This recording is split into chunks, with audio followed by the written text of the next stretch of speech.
شروع اللہ کے پاک اور بابرکت نام سے جو بڑا مہربان نہایت رحم کرنے والا ہے۔ ہم نصیب ٹی وی کے تمام دیکھنے والے دوستوں کو دل سے خوش آمدید کہتے ہیں۔ جون کا دلیا بنا کر کھانے سے بانجھ پن کی بیماری دور ہو جاتی ہے۔ رحم کی سوجن کا مسئلہ ہو تو نہار منہ ادرک کے رس میں 1 چمچ شہد ملا کر پیا کرو۔ رات کو پیٹ پر بیسن کا لیپ کرنے سے بڑا ہوا پیٹ کم ہو جاتا ہے۔ دودھ میں پانی ڈال کر پینے سے قد جلدی بڑھتا ہے۔ دہی میں چھلکا ڈال کر پینے سے بڑھاپا جلدی نہیں آتا۔ نہار منہ لہسن کی خوشبو سونگھنے پر بال جلدی سفید نہیں ہوتے۔ دوا کھانے کے بعد پانی کم پیا کریں، اس سے دوا زیادہ اثر کرتی ہے۔ نہار منہ گاجر چھلکے سمیت کھانے سے نظر تیز ہوتی ہے۔ صبح کے وقت 1 ثابت لونگ چبانے سے پورا دن منہ سے بدبو نہیں آتی۔ رات کے وقت دیا جلا کر سونے سے گھر میں جسمانی بیماریاں نہیں آتی۔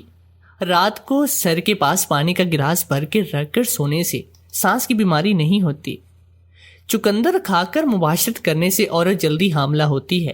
خرگوش کا گوشت کھانے سے فالج کی بیماری دور ہو جاتی ہے۔ کبوتری کا انڈا ابال کر کھانے سے آنکھوں میں چمک آتی ہے۔ مولی کا سالن بنا کر کھانے سے منہ پر جریاں ختم ہو جاتی ہیں۔ دن میں 1 بار میٹھے کا استعمال انسان کو چست رکھتا ہے۔ بنا دودھ والی چائے پینے سے موٹاپا کم آتا ہے۔ اگر کان میں پانی چلا جائے تو منہ پر ہاتھ رکھ کر زور سے پھونک مارے، کان سے پانی باہر نکل آئے گا۔ پاؤں کے بل بیٹھ کر کھانا کھانے سے بڑھاپا جلدی آتا ہے۔ پیتل کے گلاس میں پانی پینے سے یرکان کی بیماری دور ہوتی ہے۔ شام کے وقت کنگھی کرنے سے دل کمزور ہوتا ہے۔ امرود کو بھون کر کھانے سے لیکوریا کی بیماری دور ہو جاتی ہے۔ صبح روز چنبیلی کی خوشبو سونگھنے سے عمر میں اضافے کا باعث ہوتی ہے۔ دمے کی مرض میں مونگ پھلی کھانا مزید بیمار ہونے کا سبب بنتی ہے۔ حاملہ عورت ہفتے میں 1 بار کدو کا حلوہ بنا کر کھاتی رہے، اس سے پیدا ہونے والا بچہ تندرست ہوتا ہے۔ لکڑی کی کنگھی استعمال کرنے سے دماغ تیز ہوتا ہے۔ زیتون کا تیل لگا کر لال رنگ کا دوپٹہ پہننے سے بال گرنا بند ہو جاتے ہیں۔ پیاز کو گائے یا بکرے کی چربی کے ساتھ پکا کر کھانے سے سینہ اور پھیپھڑوں کا لیسدار مواد خارج ہو کر سینہ صاف ہو جاتا ہے۔ آپ کے خوابوں کی دلچسپ تدابیر۔ بلغم منہ سے نکلنا بیماری سے نجات۔ بلی کالی نظر آئے تو آفت کی نشانی۔ بلی کو مارتے دیکھنا بیماری میں پڑ جانا۔ بچھو دیکھنا سخت دشمنی ہوگی۔ خواب میں پانی آئے تو صحت اچھی ہوتی ہے۔ خواب میں اونٹ کو دیکھنا نفع دولت ملتی ہے۔ خواب میں مچھلی نظر آئے تو عورت وفادار ملے گی۔ خواب میں لباس کالے رنگ کا نظر آئے تو رزق میں تنگ ہوگا۔ پسینے میں بدن کو تر دیکھنا حلال رزق کی نشانی ہے۔ سفید پتھر دیکھنے سے نفع حاصل ہوگا۔ درخت سے پتے اتارنا دیکھنا دولت کی نشانی ہے۔ پودینہ خشک دیکھنا سفر درپیش ہے۔ خواب میں سانپ نظر آئے تو رزق کم ہوتا ہے۔ خواب میں اگر سرخ پتھر نظر آئے تو خوبصورت عورت ملے گی۔ پسینہ اپنا پیتے دیکھنا فضول خرچی کی علامت ہے۔ پشت پر بوجھ اٹھانا مصیبت کی نشانی ہے۔ آپ کے پیشاب کے رنگ سے آپ کی پہچان۔ سفید رنگ جب انسان زیادہ پانی پیتا ہے۔ ہلکا پیلا رنگ صحت مند انسان کی علامت۔ شفاف پیلا رنگ انسان نارمل ہونے کی علامت۔ گاڑھا پیلا رنگ زیادہ پانی پینے کی ضرورت۔ اورنج رنگ پانی کی کمی اور جگر کی علامت کی بیماری ہے۔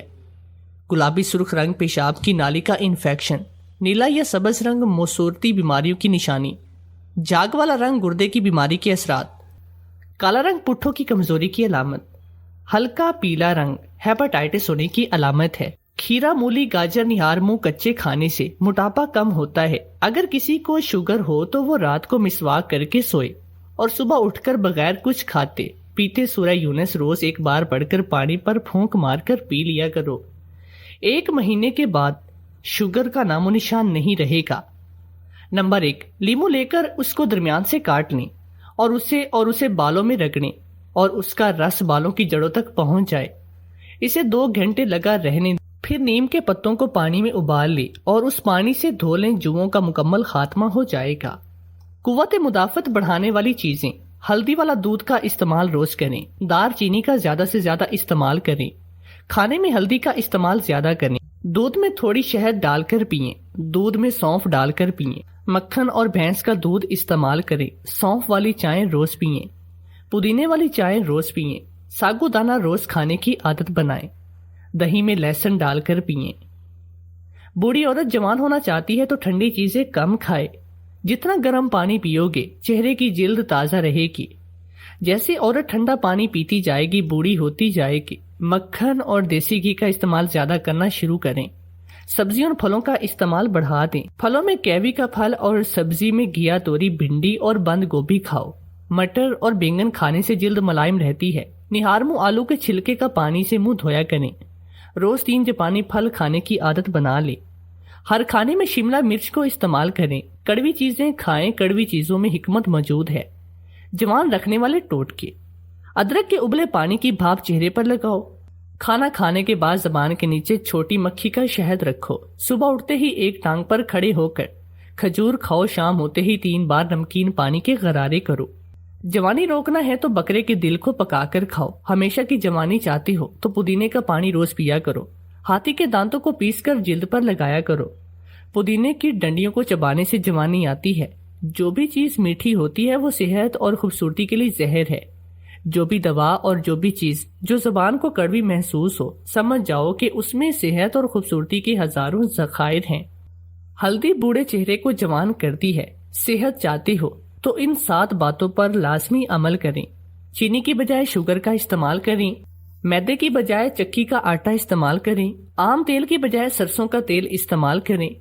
فارمی انڈوں کی بجائے دیسی انڈوں کا استعمال کریں. پیکٹ والے دودھ کی بجائے تازہ دودھ کا استعمال کریں. معدے کے کینسر کی 8 علامات: پیٹ کا زیادہ پھولنا، بہت زیادہ ڈکار آنا، معدے میں اکثر درد رہنا، کمر سائڈ پر شدید درد ہونا، فضلے میں خون آنا، معدہ اکثر خراب رہنا، بہت زیادہ قبض ہونا، ہر وقت قے کی شکایت.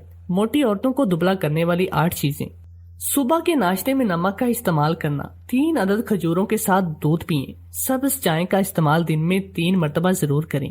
پانی میں لیمو نچوڑ کر روزانہ 2 گلاس ضرور پئیں. رات کو صرف آدھا گلاس دودھ پئیں. کسی بھی جگہ زیادہ دیر جم کر نہ بیٹھیں بلکہ چلتے رہیں. میں اکیلی گھر کے کام کاج کر کے بے حد تھک جاتی. میرے شوہر نے ایک نوکر کام پہ رکھا تھا. حیرت کی بات یہ تھی کہ وہ تنخواہ نہیں لیتا. ہر روز صرف ایک وقت کا کھانا لے کر جاتا تھا. اسے 100 روپے دینے چاہے تو اس نے صرف 10 روپے مانگ لیے. ایک دن میں نے اس سے پوچھا کہ وہ تنخواہ کی بجائے کھانا کیوں لے کر جاتا ہے. وہ مجھے اپنے گھر لے گیا. اس کے گھر میں جو کچھ دیکھا میرے تو اوسان خطا ہو گئے.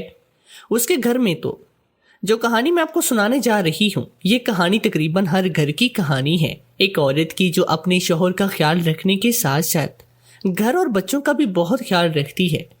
اس کی زندگی گھن چکر بن چکی تھی. اس کے باوجود اس کی زندگی کو زندگی نہیں سمجھا جاتا ہے. میری زندگی بھی بہت مصروف زندگی ہے.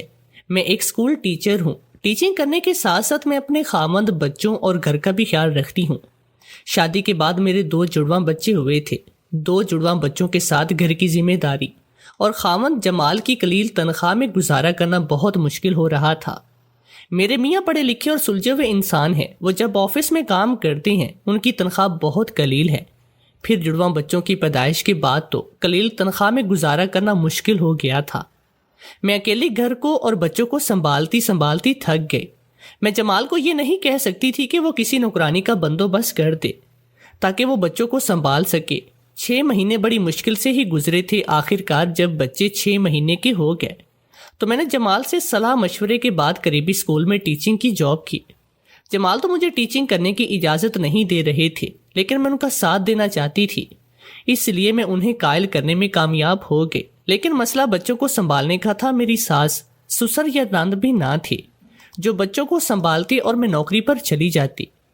میرے سسر کا انتقال میری شادی سے 6 سال پہلے ہی ہو چکا تھا. جب میں بیاہ کر جمال کے گھر آئی تھی تو ساس بھی 6-7 مہینے کے بعد اللہ کو پیاری ہو گئی. پھر میں گھر میں اکیلی تھی. نہ نند تھی اور نہ دیور. جمال اپنے ماں باپ کے اکلوتے بیٹے تھے. جمال بہت ہی اچھے اور سلجھے ہوئے انسان تھے. وہ میری مشکل کو سمجھتے تھے. اس لیے دفتر جانے سے پہلے وہ ہم سب کے لیے خود ہی ناشتہ بناتے تھے. ان کے جانے کے بعد باقی گھر کے کام کاج اور 2 بچوں کو میں سنبھالتی تھی. گھر پر ہم تینوں کے علاوہ کوئی بھی نہیں ہوتا. جمال کو مغرب کے بعد ہی گھر آتے تھے. وہ تو بچوں کے ساتھ کھیلنے میں مصروف ہو جاتے یا پھر ٹی وی دیکھتے رہتے. رات کا کھانا کھانے کے بعد ہم تھوڑی دیر گپ شپ لگاتے تھے. پھر ہم سو جاتے. سارے دن کی تھکاوٹ ایسی غالب آتی تھی کہ بستر پر لیٹتے ہی نیند حاوی ہو جاتی. پھر جب میں نوکری کی بات کرتی تھی تو جمال نے کہا کہ تم نوکری تو کرو گی لیکن بچوں کا کیا کرو گی، انہیں کس کے حوالے کر کے جاؤ گی؟ واقعی میں یہ بہت بڑا مسئلہ تھا۔ اگر ناند یا ساس ہوتی تو بچوں کو ان کے حوالے کر کے جا سکتی تھی۔ ہمارے کئی دن اسی سوچو بچار میں گزر گئے۔ میں نے جمال کو تجویز دی کہ وہ کسی نوکرانی کا بندوبست کر دے۔ سکول سے مجھے جو تنخواہ ملتی ہے وہ میں اس نوکرانی کو بھی تنخواہ دے دیا کروں گی، لیکن جمال نہیں مانے تھے۔ وہ کہتے کہ آج کل نوکرانیوں پر بھروسہ کرنا بہت مشکل ہے۔ نوکرانیاں موقع ملتے ہی گھر کی صفائی کر کے چلی جاتی ہیں۔ ان کی بات بھی درست تھی، لیکن مجھے نوکری تو کرنی تھی کیونکہ ہمارے حالات مہنگائی کے سبب مزید خراب ہوتے جا رہے تھے۔ ایک شام میں اسی سوچو بچار میں بیٹھی تھی کہ جمال ایک آدمی کو گھر لے آئے۔ وہ آدمی ادھیڑ عمر کے تھے، ان کے سر کے بال اور داڑھی سفید تھی، آنکھوں کے گرد ہلکے تھے۔ میں نے جمال سے پوچھا کہ جمال یہ کون ہے؟ تو وہ کہنے لگے بیگم صاحبہ ان کا نام نذیر ہے اور یہ کل سے ہمارے گھر ملازمت کریں گے۔ جب تم سکول جاؤ گی تو پیچھے یہ بچوں کو سنبھالیں گے، تم ان سے جو کام بھی کرواؤ گی تو یہ کر دیا کریں گے، مغرب کے بعد یہ چلے جایا کریں گے۔ میں نے سر ہلا دیا اور پوچھا یہ آپ کو کہاں سے ملے؟ جمال نے بتایا کہ یہ میرے باس کے گھریلو ملازم ہیں۔ تم جانتی تو ہو کہ باس ہر سال گرمیوں کی چھٹیاں گزارنے اپنی فیملی کے ساتھ لندن چلے جاتے ہیں۔ ان کے جانے کے بعد یہ گھر پر اکیلے ہوتے تھے۔ جب میں نے باس سے ملازم کا ذکر کیا تو انہوں نے بابا نذیر کو بلا کر میرے حوالے کر دیا۔ اب جب تک باس لندن میں رہیں گے یہ ہمارے گھر ملازمت کریں گے۔ میں خاموشی سے اس بزرگ کو دیکھنے لگی جو پرانے سے لباس میں ملبوس تھے۔ وہ نظریں جھکائے کھڑے تھے، ان کے چہرے پر افسردگی طاری تھی۔ میں نے سوچا اگر کوئی عورت ملازمہ ہوتی تو وہ اچھے سے گھر کا خیال رکھ سکتی تھی، یہ بزرگ کیسے بچوں کو سنبھالیں گے؟ جمال نے میری سوچ پڑھ لی تھی، کہنے لگے تم فکر نہ کرو، باس نے مجھے میری تنخواہ بڑھانے کا عندیہ دیا ہے۔ جب میری تنخواہ بڑھ جائے گی تو میں کسی قابل بھروسے عورت کو ملازمہ رکھ لوں گی جو گھر اور بچوں کا اچھے سے خیال رکھے گی۔ میں نے جمال کی بات مان لی اور بزرگ کو اپنے گھر ملازم رکھ لیا۔ بابا نذیر صبح 7 بجے ہمارے گھر پہنچ جاتے تھے اور مغرب کے وقت چلے جاتے تھے۔ میں نے بھی اسکول میں نوکری کر لی۔ اسکول جانے سے پہلے میں دونوں بچوں کو بابا نذیر کے حوالے کر دیتی تھی اور ان کا اچھے سے خیال رکھتے تھے، یہاں کہ جب میں 1 بجے اسکول سے گھر واپس آتی تو جھاڑو بھی لگا چکے ہوتے۔ بابا نذیر کے آنے سے مجھے تھوڑی بہت سہولت مل گئی۔ بچے بھی ان کے ساتھ بہل گئے۔ وہ مجھے بیٹی کہہ کر پکارتے تھے۔ ان کے لہجے میں بڑی شفقت اور خلوص ہوتا تھا۔ ان کا بیٹی کہنا مجھے بہت ہی اچھا لگتا تھا۔ میں جب کچن میں کھانا بنا رہی ہوتی تو وہ بچوں کو سنبھال لیتے۔ اگر بچے سو جاتے تو وہ کچن میں آ جاتے اور کھانا بنوانے میں میری مدد کرتے تھے۔ کبھی برتن دھلوا دیتے، کبھی آٹا گوندھ دیتے۔ وہ میرے ابا کی عمر کے تھے، مجھے ان سے کام کرواتے ہوئے شرمندگی محسوس ہوتی تھی۔ میں انہیں منع کرتی کہ بابا آپ صرف بچوں کو سنبھال لیا کریں، باقی گھر کے سارے کام میں خود کر لیا کروں گی۔ وہ اداس بھری ہنسی ہنس دیا کرتے تھے۔ مجھے ان کی ہنسی میں بہت ہی دکھ محسوس ہوتا تھا، جیسے وہ کسی سانے سے گزری ہوں۔ یہ بات تو تھی کہ ان کے آنے سے مجھے بہت سہولت مل گئی۔ بازار سے سارے سودے سلب وہی لاتے تھے۔ پھر جیسے ہی مغرب کی اذان ہوتی تو وہ جانے کی اجازت طلب کرتے، کہتے کہ بیٹی اب میں جاؤں، میں آرام کرنا چاہتا ہوں۔ وہ جب مجھ سے اجازت مانگتی تو مجھے بہت ہی دکھ ہوتا۔ میں انہیں کہتی کہ بابا آپ مجھ سے اجازت نہ مانگا کریں، مجھے شرمندگی ہوتی ہے۔ وہ رات کا کھانا ہمارے پاس نہیں کھاتے تھے، بس کھانا ساتھ لے کر چلے جاتے۔ کہتے تھے کہ رات کو جب بھوک لگے گی تو میں کھا لیا کروں گا۔ ایک دن میں انہیں کھانا کھانے کے ساتھ 100 کا نوٹ دیا، لیکن انہوں نے کھانا تو لے لیا لیکن نوٹ لینے سے انکار کر دیا۔ وہ کہنے لگے مجھے پیسوں کی ضرورت نہیں۔ میں نے انہیں بہت کہا بابا آپ 100 روپے رکھ لیں، میں اپنی خوشی سے دے رہی ہوں، لیکن انہوں نے نوٹ نہ لیا۔ کہنے لگے کہ آپ مجھے صرف 10 روپے دے۔ میں نے 10 کی بجائے 50 روپے دینے چاہے، لیکن انہوں نے انکار کر دیا۔ کہنے لگے کہ بس صرف 10 روپے۔ 10 روپے دیتے ہوئے مجھے بہت ہی عجیب لگا تھا۔ دن گزرتے رہے، انہیں ہمارے پاس کام کرتے ہوئے 3 مہینے گزر گئے۔ میں ان سے بہت مانوس ہو گئی، میرے بچے بھی مانوس ہو گئے۔ وہ انہیں بابا بابا کہہ کر پکارتے تھے۔ بابا نذیر مجھے اپنی بیٹی کہتے، وہ میری بہت مدد کیا کرتے۔ سنک میں برتن دھونے والے پڑے ہوتے تو برتن دھو دیتے، آٹا گوندھ دیتے اور کبھی کبھی سبزی بھی کاٹ دیا کرتے تھے۔ ایک دن تو کہنے لگے کہ میں کھانا بھی بنا لیتا ہوں، اگر تم کہو تو میں کھانا بنا دیتا ہوں۔ میں نے انہیں منع کر دیتی، کہتی تھی کہ آپ میرے باپ کی طرح ہیں، بیٹی کے ہوتے ہوئے باپ کام کرے اچھا نہیں لگتا۔ ایک دن میں کچن میں کھانا بنا رہی تھی، بابا نذیر بھی میری مدد کے لیے کچن میں آ گئے۔ وہ سبزی کاٹ رہے تھے۔ میرے دل میں خیال آیا کہ میں ان سے ان کے گھر والوں کے بارے میں پوچھ لوں۔ میں نے پوچھا تو وہ سبزی کاٹنا شروع ہو گئے۔ مجھے گھور کر دیکھنے لگے۔ ان کے چہرے چٹان کی طرح سخت ہو گیا تھا۔ ان کا یہ روپ دیکھ کر میں گھبرا گئی۔ یہ پہلا موقع تھا جب مجھے ان سے خوف محسوس ہوا تھا۔ میں ان کے بولنے کا انتظار کرتی رہی۔ وہ کچھ بتانے کے بجائے اپنے کام میں مصروف ہو گئے اور مجھے ان سے دوبارہ پوچھنے کی جرات بھی نہ ہوئی۔ میں نے خود کو ملامت کی کہ مجھے کیا ضرورت تھی ان سے ان کے گھر والوں کے بارے میں پوچھنے کی۔ پتہ نہیں وہ اچانک ہنستے مسکراتے کیوں خاموش ہوئے تھے۔ میں نے سوچا کہ میں دوبارہ ان سے نہیں پوچھوں گی۔ مغرب تک وہ گھر میں رہے لیکن خاموش رہے تھے۔ پھر مغرب کی اذان ہوئی تو وہ چلے گئے اور میں گہری سانس لے کر رہ گئی۔ مجھے خوف تھا کہ کہیں وہ کل سے آئے ہی نہ ہوں، میری بات کا برا نہ مان لیا ہو، لیکن اگلے دن وہ معمول کے مطابق کام پر آئے تھے۔ میں نے انہیں دیکھ کر سکون کی سانس لی۔ ان کا رویہ بالکل پہلے کی طرح تھا۔ ان کے رویے سے لگتا بھی نہ تھا کہ وہ کل والی بات پر ناراض ہیں۔ اسی طرح دن گزرتے رہے۔ ایک دن مجھے اسکول سے چھٹی تھی۔ کچن میں کام کرتے ہوئے اس دن وہ اپنے مالک یعنی کہ جمال کے باس کے بارے میں باتیں کرنے لگے۔ کہنے لگے ریحان صاحب بہت اچھے ہیں، ملنسار اور نیک انسان ہیں، وہ میری بہت عزت کرتی ہیں، میرا بہت خیال رکھتی ہیں، ان کے بھی 2 بچے ہیں، بہت ہی شرارتی اور نٹ کھٹ ہیں۔ مجھے ان کی باتوں سے دلچسپی ہونے لگی۔ میں نے کبھی جمال کا باس نہیں دیکھا تھا۔ میں نے پوچھا کہ بابا ریحان صاحب کی بیگم کیسی ہیں؟ میرا مطلب کہ ان کا مزاج کیسا ہے؟ اتنا کہنے کے بعد میں نے ہانڈی میں چمچ چلانے لگی۔ بابا نذیر نے ایک گہری سانس لی، پھر بولے بیگم صاحبہ مزاج کی تو بہت تیز ہیں، غصہ تو ہر وقت ان کی ناک پر سوار رہتا ہے۔ اگر وہ مجھ سے بدتمیزی کریں تو ریحان صاحب انہیں ڈانٹ کر کہتے ہیں کہ بڑوں کا احترام کیا کرو، انہی بزرگوں کی وجہ سے تو اس دنیا میں رونق ہے۔ میں ہنس دیتا۔ میں نے کبھی بیگم صاحبہ کی کسی بات کا برا نہیں مانا۔ میں ہنس کر ٹال دیتا ہوں۔ ان کی بات پر میں مسکرا دی۔ اچانک مجھے خیال آیا تو میں نے پوچھ لیا بابا ریحان صاحب آپ کو تنخواہ کیا دیتے ہیں؟ میری بات سن کر بابا نذیر کچھ پل کے لیے مجھے بغور دیکھتے رہے۔ ان کے چہرے کے تاثرات عجیب ہو گئے، جیسے میں نے تنخواہ کا پوچھ کر ان کی دکھتی رگ پر ہاتھ رکھ دیا ہو۔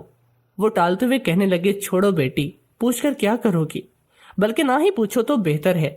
میں نے خاموشی میں ہی بہتری سمجھی۔ میں نہیں چاہتی تھی کہ وہ میری کسی بات پر ہرٹ ہوں۔ دن گزرتے رہے۔ ایک دن دوپہر کے وقت وہ آستینے چڑھائے سخت گرمی میں برتن دھو رہے تھے۔ میں کھانا بنا رہی تھی۔ اچانک میری نظر ان کی کلائی پر پڑی۔ میں چونک گئی۔ ان کی کلائی پر زخم کا نشان تھا، ایسا نشان جیسے بہت بری طرح سے ان کی کلائی جلائی گئی ہو۔ میں پوچھے بغیر نہیں رہ سکی بابا آپ کی کلائی کیسے جلی؟ میری بات سن کر بابا نذیر گھبرا گئے۔ وہ برتن دھوتے دھوتے اپنی جگہ جم گئے۔ پھر کہنے لگے بیٹی میں کیا کہوں، بس کچھ بھی نہ پوچھو۔ پھر وہ جلدی جلدی برتن دھو کر باہر چلے گئے۔ مجھے عجیب سا لگا تھا کہ اگر وہ بتا بھی دیتے تو کیا حرج تھا۔ میں نے دوبارہ ان سے پوچھا تھا۔ پھر مغرب کے بعد جمال بھی آفس سے آ گئے۔ انہوں نے بابا نذیر کی خیریت پوچھی تھی۔ مغرب کی اذان ہوئی تو وہ کھانا لے کر چلے گئے۔ وہ روزانہ مجھ سے کھانا لے کر جاتے تھے۔ ہمارا گھر 5 مرلے کا تھا، 3 کمرے نیچے تھے اور اوپر کے پورشن پر ایک خالی کمرہ تھا۔ کئی بار جمال نے بابا نذیر سے کہا تھا کہ وہ گھر جانے کی بجائے رات اوپر والے کمرے میں رہ سکتی ہیں، لیکن بابا نذیر انکار کر دیتے۔ مغرب کی اذان ہوتے ہی وہ یوں عجلت میں گھر سے جاتے جیسے کوئی ان کا منتظر ہو۔ مجھے بھی ان کے بارے میں جاننے کی بہت دلچسپی تھی، لیکن بہت ڈرتی تھی کہ میرے دوبارہ پوچھنے پر وہ برا نہ مان جائے۔ سوچا کہ جب وہ خود اچھے موڈ میں ہوں گے تو خود ہی اپنے گھر والوں کے بارے میں بتائیں گے۔ میں اس دن کی منتظر تھی، اور پھر ایک دن بابا نذیر موڈ میں تھے تو وہ خود ہی اپنی بیوی کے بارے میں بتانے لگے۔ میری بیوی کا نام نسیم ہے اور وہ بہت ہی اچھی اور نیک عورت ہے۔ وہ میرا بڑا خیال رکھتی ہے۔ جب تک میں گھر پہنچ نہیں جاتا وہ میرے انتظار میں دروازے پر کھڑی رہتی ہے۔ ہم دونوں کو ایک دوسرے سے بہت محبت ہے۔ مجھے تھوڑی سی بھی دیر ہو جائے تو وہ پریشان ہو جاتی ہے۔ رات کا کھانا ہم دونوں اکٹھے ہی کھاتے ہیں۔ میں تھکا ہارا ہوتا ہوں تو وہ میری ٹانگیں دباتی ہے، حالانکہ میں اسے منع کر دیتا ہوں کہ تم بھی گھر کے کام کاج کر کے تھک گئی ہوگی، لیکن وہ میری نہیں سنتی۔ کہتی کہ شوہر مجازی خدا ہوتا ہے، اس کی خدمت کرنے سے اللہ پاک راضی ہوتا ہے۔ اس کی یہ باتیں مجھے بہت ہی پیاری لگتی تھی۔ میں جب تک سو نہیں جاتا وہ باتیں کرتی۔ میں اس کی باتوں پر ہنستا، کہتا ہوں کہ نیک بخت، ہماری عمر گزر گئی ہے لیکن تمہاری محبت میں رتی برابر کمی نہ آئی۔ میں نے غور کیا تو نذیر بابا کی آنکھوں میں نمی سی تیرنے لگی، شاید ہنسنے کی وجہ سے ان کی آنکھوں میں پانی بھر آیا تھا۔ مجھے بابا نذیر کی بیوی پر رشک آیا تھا، کتنی اچھی اور نیک عورت تھی۔ بابا نذیر بھی نیک اور اچھے انسان تھے، اس لیے ان کو عورت بھی نیک اور اچھی ملی تھی۔ میں نے کہا بابا میں بھی عورت ہوں، اس لیے جانتی ہوں کہ عورت کی محبت کبھی پرانی نہیں ہوتی، بلکہ وقت گزرنے کے ساتھ ساتھ اور زیادہ بڑھتی ہے۔ میری بات پر بابا نذیر بولے، بیٹی تم بھی نسیم کی طرح باتیں کرتی ہو، جو بات تم نے ابھی کی ہے وہ بھی یہ بات کر چکی ہے۔ اگر میری کوئی بیٹی ہوتی تو وہ بھی تمہاری طرح ہوتی۔ میں بھی مسکراتی اور پوچھنے لگی، بابا آپ نوکری کیوں کرتے ہیں؟ کیا آپ کا بیٹا آپ کو خرچہ نہیں دیتا؟ میری بات سن کر ان کے چہرے پر افسردگی کے تاثرات چھا گئے، وہ نظریں چرا گئے۔ مجھے لگا کہ شاید میری بات نے ان کا کوئی غم تازہ کیا ہو۔ میں ان کے جواب کی منتظر رہی تھی، لیکن انہوں نے جواب بھی نہ دیا اور بات کو ٹال گئے کہ میں بچوں کو دیکھ لوں۔ ان کے جانے کے بعد میں بھی گہری سانس لے کر رہ کے میں سوچنے لگی کہ شاید بابا نذیر کے بیٹے کی تنخواہ بھی جمال کی طرح قلیل ہوگی اور اس کی تنخواہ میں گھر کا گزارا کرنا بہت مشکل ہو رہا ہوگا۔ رات کو جب کھانا کھانے کے بعد میں اور جمال باتیں کرنے لگے تو میں نے باتوں باتوں میں جمال سے کہا کہ جمال مجھے لگتا ہے بابا نذیر کی تنخواہ بہت کم ہے، اگر میری مانیں تو آپ انہیں کچھ پیسے دیں، شاید وہ مالی طور پر بہت پریشان ہیں۔ جمال نے جو بات بتائی وہ میرے لیے حیرانی کا باعث تھی۔ کہنے لگے، بیگم تمہارا خیال ہے میں نے بابا نذیر کو اپنی طرف سے کچھ پیسے دینے کی کوشش نہیں کی ہوگی؟ میں نے بابا کو پیسے دینے کی بہت کوشش کی، لیکن انہوں نے انکار کر دیا، نہ لینے کی وجہ بھی نہیں بتاتے۔ کہتے ہیں کہ میری بیٹی جو مجھے رات کا کھانا دیتی ہے وہ میری تنخواہ ہوتی ہے۔ میں نے سوچ لیا تھا کہ جب بھی موقع ملا تو میں بابا نذیر سے ان کے حالات زندگی کے بارے میں ضرور پوچھوں گی۔ اتفاق کی بات کے اگلے ہی روز مجھے موقع مل گیا۔ میں نے پوچھ لیا کہ بابا آپ ہم سے تنخواہ کیوں نہیں لیتے؟ کیا آپ کی ضرورتیں نہیں ہوتی؟ آپ آخر گھر کے اخراجات کیسے پورے کرتے ہیں؟ بابا نذیر کے چہرے پر افسردگی چھا گئی، انہوں نے اپنا سر جھکا لیا۔ مجھے لگا کہ شاید وہ بتانا نہیں چاہتے، لیکن وہ بولے، بیٹی تو میرے گھر چلنا اور میرے گھر کے حالات دیکھ لینا۔ اگلے دن جب میں اور جمال بابا نذیر کے ساتھ ان کے گھر گئے تو میرے ہوش اڑ گئے۔ بابا نذیر کا گھر کچی بستی میں تھا، گلیاں تنگ اور کچی تھی۔ ایک گلی کی نکڑ پر بابا نذیر کا گھر تھا جس پر تالا لگا ہوا نہیں تھا۔ ہم بابا نذیر کے ساتھ ان کے گھر میں داخل ہو گئے۔ 10 مرلے کے پلاٹ پر 2 کمرے بنے تھے، کمروں کے آگے کچا برآمدہ تھا۔ گھر یوں ویران پڑا تھا جیسے وہاں کوئی رہتا بھی نہ ہو۔ صحن کے کونے میں ایک درخت لگا ہوا تھا جس کی شاخیں سوکھ چکی تھی۔ پھر جب ہماری نظر صحن میں ایک قبر پر پڑی تو ہم دونوں میاں بیوی حیران رہ گئے۔ قبر کے پاس ہی ایک چارپائی بھی پڑی تھی جس کی دوسری طرف ایک گھڑا پڑا تھا، گھڑے پر پلاسٹک کا ایک گلاس پڑا ہوا تھا۔ بابا نذیر چلتے ہوئے اس قبر پر گئے اور بولے، نسیم دیکھو تم سے کون ملنے آیا ہے؟ ہاں ہاں میاں جمال، اس کی بیگم تم سے ملنے آئے ہیں۔ اور پھر انہوں نے اپنی جیب سے گلاب کے پھول نکالے اور پھر پھول قبر پر رکھ دیے۔ پھولوں کی خوشبو چاروں طرف پھیلی تھی۔ پھر بابا نذیر نے ہماری طرف دیکھا اور مجھ سے کہنے لگے، ارے بیٹی تم وہاں کیوں کھڑی ہو، آگے آؤ نا۔ دراصل نسیم کو گلاب کے پھولوں کی خوشبو بہت پسند ہے، اس لیے میں راستے میں لیتا آیا تھا۔ تم پوچھتی تھی نا کہ میں روزانہ کھانا کیوں لیتا ہوں اور تمہارے گھر بیٹھ کر کیوں نہیں کھاتا، تو اس کا جواب یہ ہے بیٹی، میں جو رات کا کھانا لیتا تھا وہ میں ایک دکاندار کو بیچ کر اس سے 50 روپے لیتا تھا۔ 10 روپے میں گلاب کے پھول خریدتا، باقی پیسے اپنے پاس رکھ لیتا ہوں۔ آؤ میں تمہیں اپنے بیٹے سے ملواتا ہوں۔ بابا نذیر ہم دونوں میاں بیوی کو لے کر ایک کمرے میں گئے۔ کمرے میں ہر چیز مٹی سے اٹی ہوئی تھی، یوں لگتا تھا جیسے وہ کمرہ صدیوں سے ویران پڑا ہو۔ بابا نذیر نے الماری کھول کر ایک تصویر نکالی اور میری طرف بڑھاتے ہوئے بولے، بیٹی یہ ہے میرا بیٹا اور یہ اس کی بیوی ہے۔ میں نے تصویر دیکھی تو وہ ایک نوجوان آدمی تھا جو اپنی بیوی کے ساتھ کھڑا تھا۔ جب وہ تصویر جمال نے دیکھی تو وہ حیران رہ گئے، آنکھیں جھپکنا تک بھول گئے۔ وہ چند لمحے سکتے کی سی حالت میں تصویر کو دیکھتے رہے، پھر ان کے منہ سے نکل گیا، ارے یہ تو میرے باس ریحان ہے اور ان کے ساتھ جو لڑکی کھڑی ہے وہ ان کی بیوی ہے۔ میں بھی مبہوت ہو کے، جمال سر؟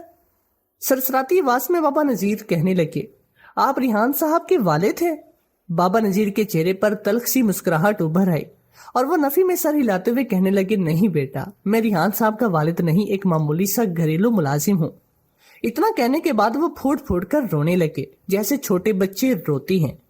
جمال سے ان کی یہ حالت دیکھی نہ گئی، انہوں نے آگے بڑھ کر بابا نذیر کو گلے لگایا انہیں تسلی دینے لگے۔ بابا نذیر کی یہ حالت دیکھ کر میری آنکھوں میں بھی آنسو آ گئے۔ میں نے پوچھا، بابا نذیر یہ سب کیا ہے؟ آپ اپنے بیٹے کے ملازم کیسے ہو سکتی ہیں؟ بابا نذیر نے جو کہانی سنائی وہ رونگٹے کھڑے کر دینے والی تھی۔ کہنے لگے، بیٹی یہ بڑی دکھ بھری کہانی ہے۔ میں نے تو اپنے ماں باپ کی بہت خدمت کی، ان کی ہر بات مانی، پتہ نہیں میرا بیٹا ریحان کس پر گیا۔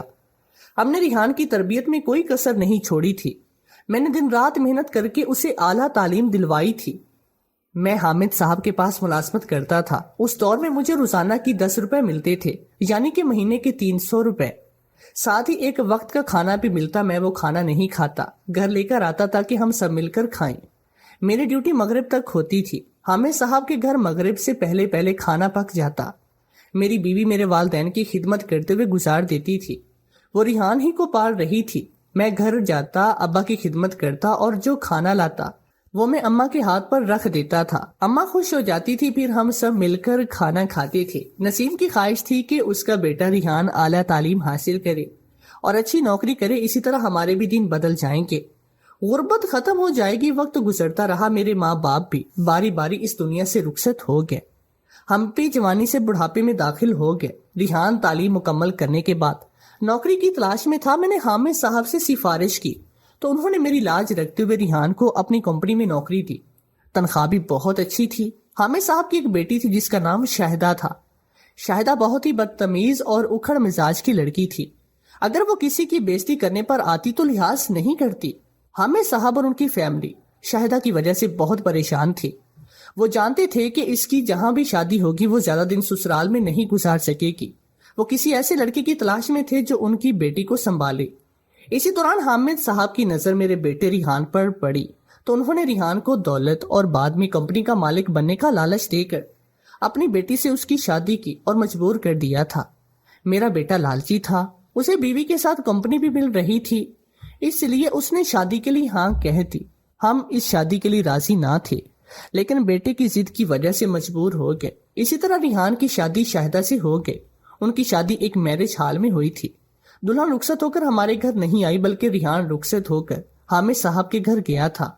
اس کی شادی کیا ہو گئی وہ تو ہمیں بھول ہی گیا تھا۔ وہ ہفتے مہینے میں صرف 1-2 بار ہی گھر چکر لگاتا۔ کچھ عرصے کے بعد حامد صاحب اس دنیا سے چلے گئے۔ میں اب اپنے بیٹے کے گھر کا نوکر تھا۔ بہو نے کبھی مجھے اپنا سسر نہیں سمجھا، وہ ہمیشہ مجھے نوکر ہی سمجھتی ہے اور مجھے نوکروں والا ہی سلوک کرتی ہے۔ میں نے کبھی ریحان کو اس سے منع کرتے ہوئے نہیں دیکھا۔ بیٹے کی جدائی میں اس کی ماں بھی بیمار ہوئی اور پھر وہ اس دنیا سے چل بسی۔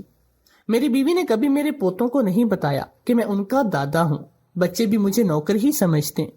ریحان کے پاس بھی میرے لیے چند منٹ نہیں، اس لیے میں نسیم کی قبر کے پاس ہی سوتا ہوں، کیونکہ مجھے اپنی بیوی سے بہت محبت ہے۔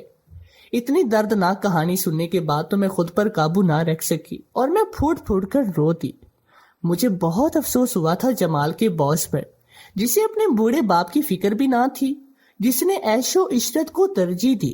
میرے شوہر جمال تو ایک بالکل ہی الگ انسان تھے۔ میں نے انہیں اپنی آنکھوں سے ماں کی خدمت کرتے ہوئے دیکھا تھا۔ کاش سب والدین کی اولادیں ہی جمال جیسی ہو جائیں تو زندگی سچ مانے جنت بن جائے گی۔